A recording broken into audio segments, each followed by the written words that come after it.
Olá, boa tarde. Veja os destaques de hoje do portal da Assembleia. O que foi debatido na sessão plenária desta quinta-feira.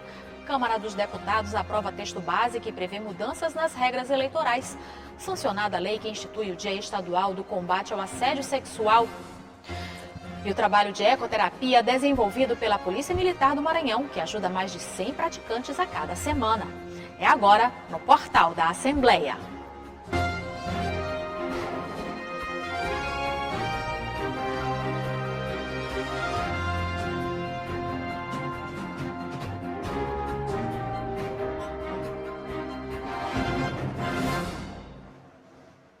Nós vamos direto ao plenário na Gibiaica, onde está o repórter Ronald II, que vai falar para a gente como foi a movimentação aí no plenário na sessão de hoje. Boa tarde, segundo.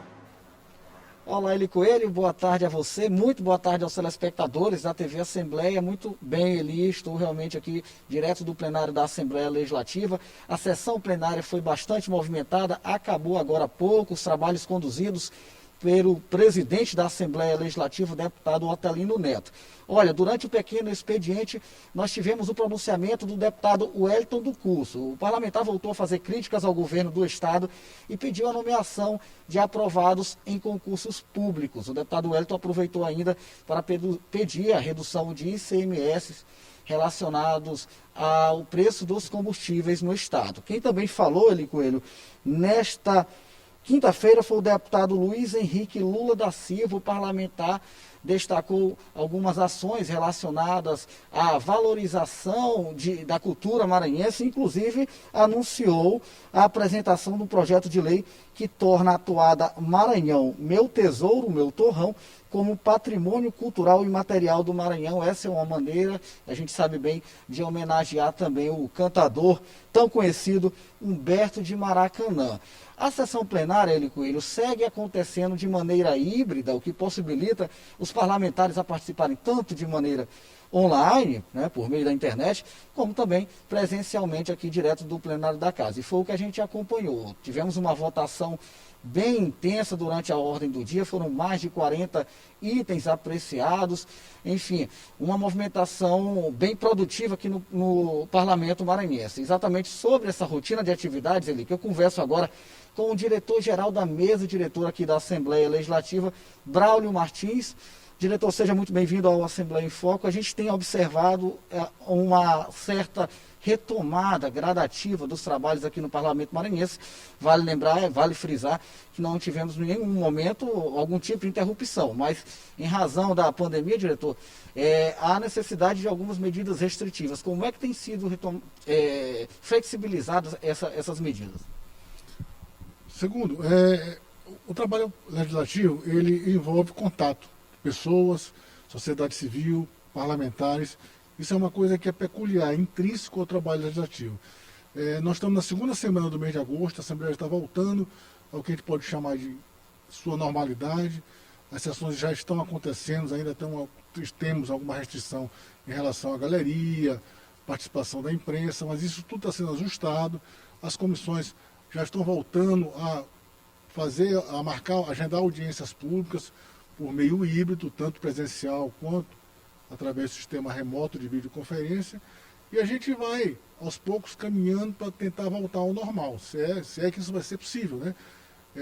Vamos ver aí, acompanhar e monitorar a evolução da doença do coronavírus, que graças a Deus parece que está tendo uma redução, para que eu tenho certeza que com os indicadores positivos de redução dessa doença, cada vez mais haverá flexibilidade para que a rotina da Assembleia volte à normalidade e possa receber a população, os deputados conversar com a população, conversar com o seu eleitor, interagir com a sociedade, que é uma das características fundamentais do parlamento. Diretor, com relação às sessões solenes, a gente sabe que já há possibilidade de acontecer, obviamente seguindo um limite, né, de participantes. Há alguma informação em relação à programação das sessões solenes?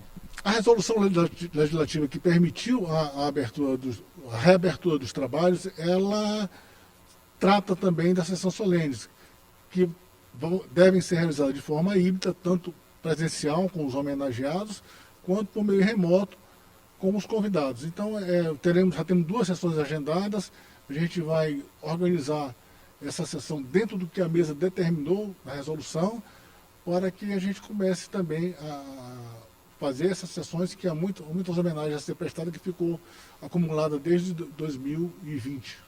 Diretor, agora há pouco o senhor falou sobre os trabalhos das comissões. A gente sabe que muitas matérias, projetos, requerimentos, algumas matérias que tramitam aqui no Poder Legislativo precisam primeiro passar pelas comissões. Como é que estão funcionando esses trabalhos no momento? A resolução que estabeleceu o retorno das atividades, ela é bem clara. Os trabalhos das comissões são presenciais.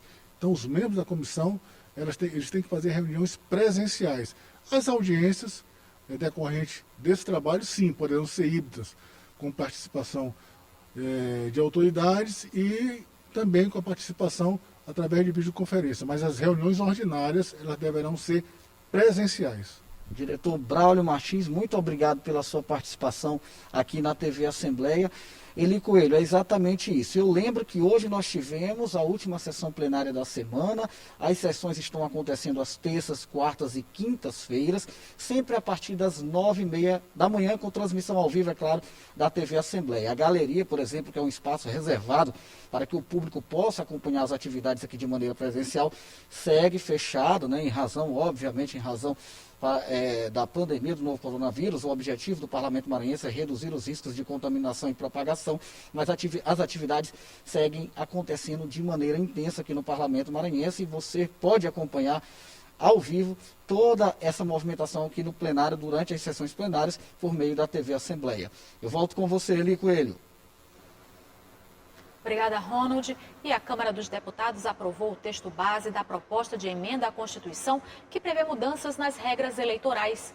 Volta das coligações e derrubada do chamado distritão foram os destaques da votação. A Câmara dos Deputados corre contra o tempo para concluir a votação da PEC, a proposta de emenda constitucional, que altera as regras eleitorais vigentes no país. O certo é que foi retirado do texto o uso do sistema distritão, mas as coligações nas eleições proporcionais, que não foram permitidas nas eleições de 2020, estão de volta. Agora, essas matérias esperam a análise em segundo turno na Câmara dos Deputados e depois seguem para análise do Senado. E por falar em Senado, lá o plenário já havia aprovado 5 propostas que promovem alterações na atual legislação. Veja o que deverá ser mudado. As vagas em eleições proporcionais serão modificadas e só poderão participar da distribuição de vagas partidos que alcancem a cláusula de desempenho. Fica criado o fundo partidário para candidatas. A proposta estabelece em 30% no mínimo o montante do fundo de financiamento de campanha e da parcela do fundo partidário destinado a ser aplicado em candidaturas femininas. Para incentivos à participação política feminina, a mudança prevê ao menos 30% nas vagas para as mulheres, a ser alcançada de forma gradual nas cadeiras nos parlamentos brasileiros. O limite de candidaturas. Atualmente, os partidos podem registrar até o limite de 150 do número de vagas abertas. Com a mudança, ficam em 100% mais 1 do número de vagas a serem preenchidas. Volta da propaganda partidária em rádio e televisão. Podemos ter a propaganda partidária gratuita nas emissoras, como existia até 2018. Serão autorizadas até 10 inserções de 30 segundos por dia, com um detalhe: a propaganda será paga pelos partidos. Os parlamentares agora correm contra o tempo para a aprovação dessas mudanças, porque ano que vem nós teremos eleições para presidente da República, governadores, senadores, deputados federais e deputados estaduais. Para que tenham validade já nas eleições do ano que vem, as mudanças precisam virar lei até um ano antes do primeiro turno, que ocorrerá no começo de outubro de 2022. Por isso, a corrida contra o tempo. Agora, após concluída a votação na Câmara, a PEC segue para análise e votação também em 2 turnos no Senado Federal.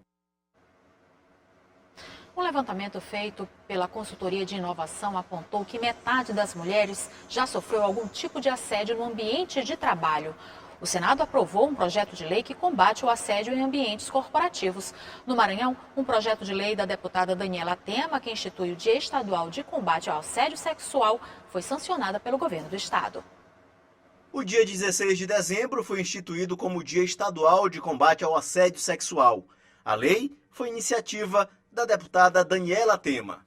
Dia 16 de dezembro foi escolhido como Dia Estadual de Combate ao assédio sexual contra a mulher por referência ao lamentável fato. Lamentável e repugnante ato de assédio sofrido pela Isa Pena, deputada estadual do estado de São Paulo. Fato que aconteceu dentro da casa parlamentar, diante de várias pessoas, de várias câmeras. O caso da Isa simplesmente é o retrato, porque muitas mulheres passam diariamente no ambiente de trabalho, mas infelizmente não conseguem denunciar os assediadores por falta de prova. O assédio sexual acontece principalmente em ambientes corporativos, seja de forma online ou offline. De acordo com o projeto Trabalho Sem Assédio, desenvolvido pelo LinkedIn e consultoria de inovação Tinkieva, das 381 entrevistas realizadas, quase metade das mulheres sofreram algum tipo de assédio. A pesquisa indicou que o assédio sexual atinge mulheres de forma desigual. Mulheres negras representam 52% das vítimas. Com rendimentos entre 2 e 6 salários mínimos, representam 49%. E quanto menores são os salários, maiores são as possibilidades de assédio. Mulheres com rendimentos de 2 a 4 salários mínimos representam 30,2% das vítimas de assédio sexual. Quem recebe de 4 a 6 salários, 20,5%. De 1 a 2 salários mínimos, 20,2% são assediadas. O perfil financeiro que menos apareceu na pesquisa foi de mulheres com rendimentos superiores a 6 salários mínimos, com percentual de 8,1%. Em relação aos perfis profissionais, 32,5% ocupam cargos de assistente. Posição pleno ou sênior, 18,6%. Estagiárias, 18,1%. Posições júnior, 13,4%. Mulheres em cargos de direção representam o menor número, com 2,4%. A questão do assédio sexual no trabalho se relaciona com a vergonha da vítima em denunciar a agressão e o constrangimento e o despreparo de colegas e gestores em lidar com o episódio de assédio. Muitas vezes considerado um desvio pontual, um comportamento natural masculino ou apenas uma brincadeira. Em suma, poucos se preocupam em agir ou sabem como agir, e assim a subnotificação dos casos tem se mostrado a regra, pois não é raro que a mulher denunciante passe a ser perseguida ou mesmo seja demitida. No Brasil, o assédio sexual é crime definido no Código Penal com pena de detenção de 1 a 2 anos. A maioria das vítimas de assédio sexual são as mulheres, segundo os dados levantados pela OIT em parceria com a SPM. Então, daí a necessidade de que as mulheres elas alcancem a informação, de que haja a prevenção das práticas de assédio que são regularmente ocorridas na vida das mulheres e que tornam, por isso, o ambiente de trabalho um ambiente tóxico para as mulheres também vivenciarem, ou seja, as violências de gênero também se repetem nesse ambiente.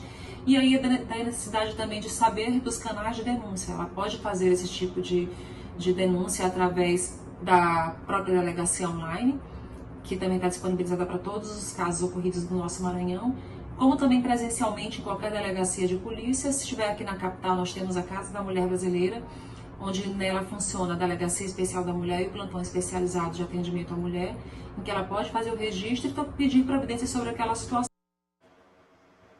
E veja no próximo bloco, evangélicos denunciam atos de violência religiosa. E moradores da área conhecida como Ponta de São Francisco comemoram as obras de urbanização do local. É o que você acompanha logo após o intervalo.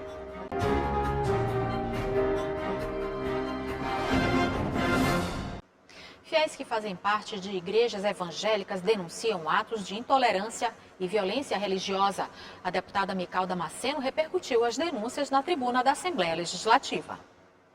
O Veneraldo diz que no último dia 12 de julho estava fazendo um trabalho de evangelização nas ruas do bairro da Vila Nova.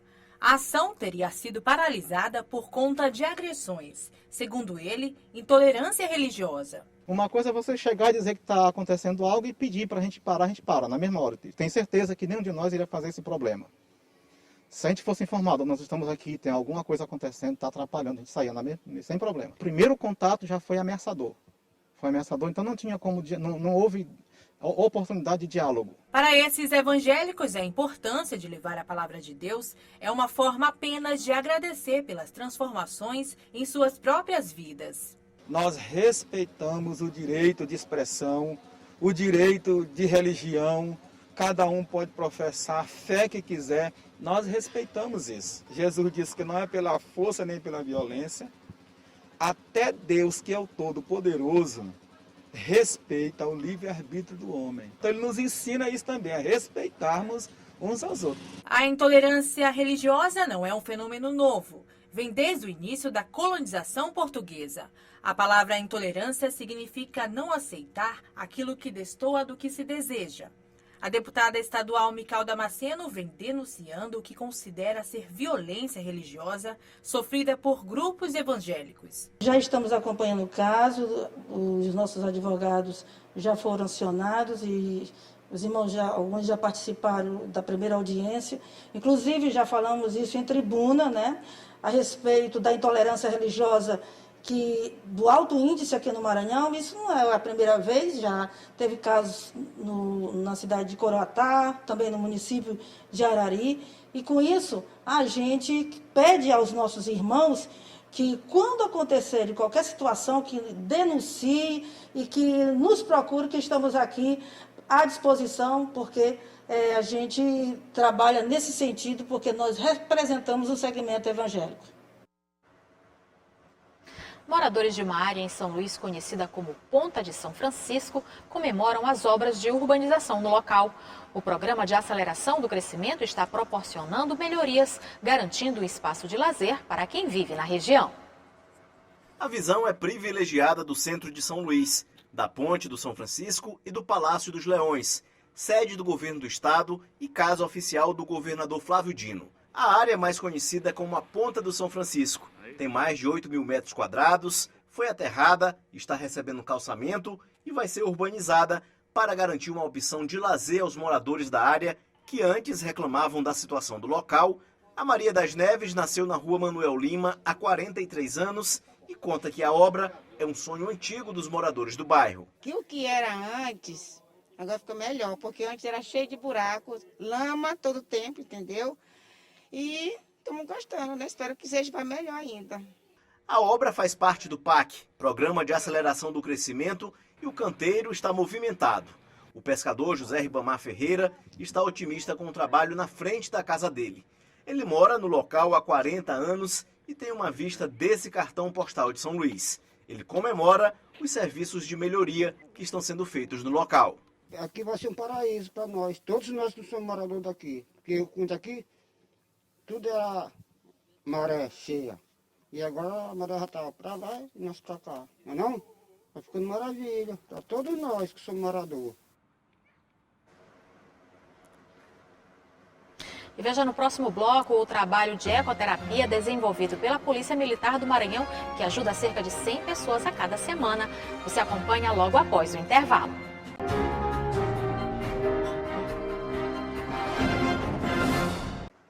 Lançado hoje o programa Cuidar, que garante o auxílio de R$ 500 para crianças e adolescentes órfãos da Covid-19. O benefício vai ser concedido como um instrumento de proteção material para aqueles que estão em situação de orfandade bilateral até completarem a maioridade. A Polícia Militar do Maranhão voltou a oferecer os serviços de ecoterapia para pessoas com limitações motoras e neurológicas. Uma equipe multidisciplinar ajuda a melhorar a qualidade de vida de pessoas de todas as idades, usando cavalos como peça fundamental durante a terapia.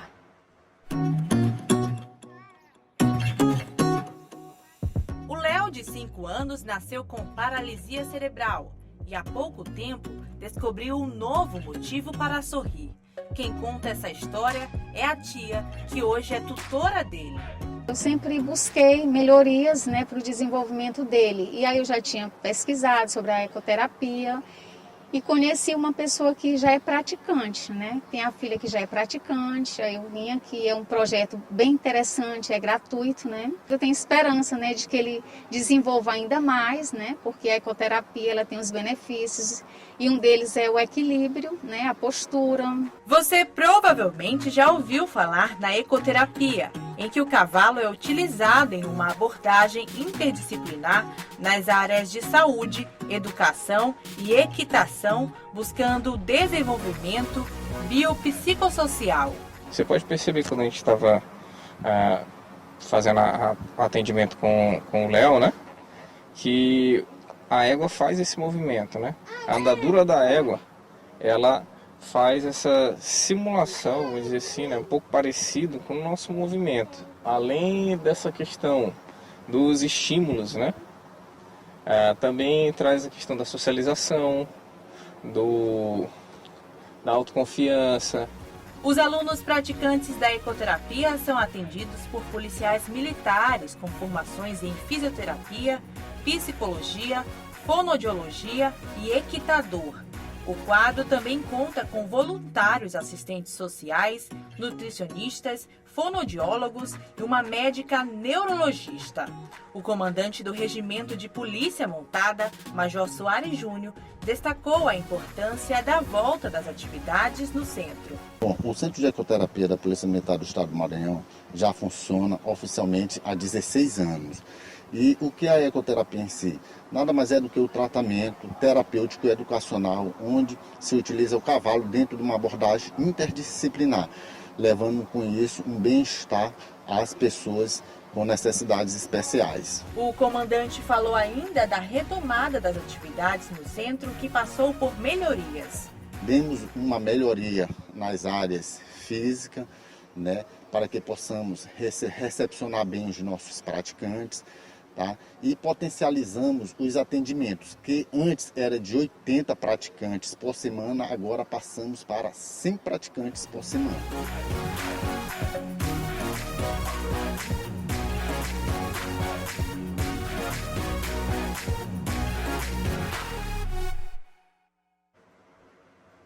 E o Portal da Assembleia fica por aqui. Para rever as reportagens de hoje, acesse o site al.ma.leg.br/tv. Ótima tarde para você. Até amanhã.